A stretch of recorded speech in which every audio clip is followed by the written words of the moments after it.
فیلم عجیب و غیر قابل باور ستاره هاشمی در صفحات مجازی نشر شد. ستاره هاشمی چی رابطه‌ای با مهراج وفا داشته است و رقابت عجیب ستاره هاشمی با آریانا سعید؟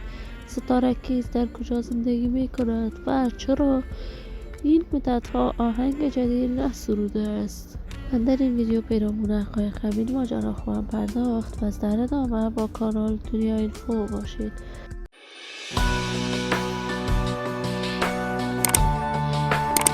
سلام و سلامتی نثار تک تک شما دوستان نهایت ارجمند کانال دنیا اینفو، شما رو خوش آمدید میگم به یکی دیگر از ویدیوهای جذاب و دیدنی این کانال. اگر دوست کانال دنیا اینفو باشید و از برای باید هرچی بیشتر از این کانال علامت سابسکرایب رو فشار دهید تا بیننده ویدیوهای جذاب و دیدنی کانال دنیا اینفو باشید. ستاره هاشمی دختر خانم جوان با استعداد و موفقی افغان که وی مدت کوتاهی می شود و هنر موسیقی پرداخته است، آهنگ‌های بیشمار سرود که مورد حمایت گسترده افغان‌ها قرار دارد. ستاره هاشمی در کشور کانادا زندگی می کند. امگوهای فراوانی بود که وی صنم سعیدی است در برنامه ستاره افغان اشتراک کرد اما کارت قبولی را دریافت نکرد. وی رقابت هنری با آریانا سعید داشته است اما تاکنون به گونه واضح آریانا سعید درباره رقابت وی ابراز نظر نکرده است. اما هیچ هنرمند نمیتواند با آریانا سعید در رقابت هنری باشد. ستاره هاشمی آهنگ‌های دوگانه محلی با هنرمندان افغان سرود که مورد حمایت گسترده افغان‌ها قرار گرفت.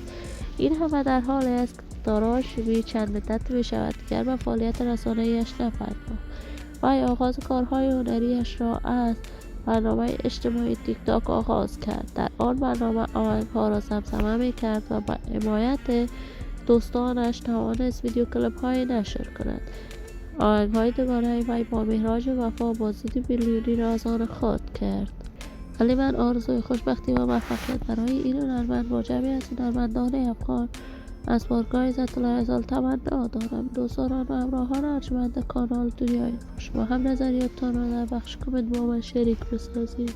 این ویدیو را با علاقه‌مندان و دوستان ستاره هاشمی به اشتراک بگذارید. اگر دوست کانال دنیا اینفو باشید و از برای حمایت بیشتر از این کانال علامت سابسکرایب را فشار دهید تا ویدیوهای دیگر کانال دنیا اینفو را از دست ندهید.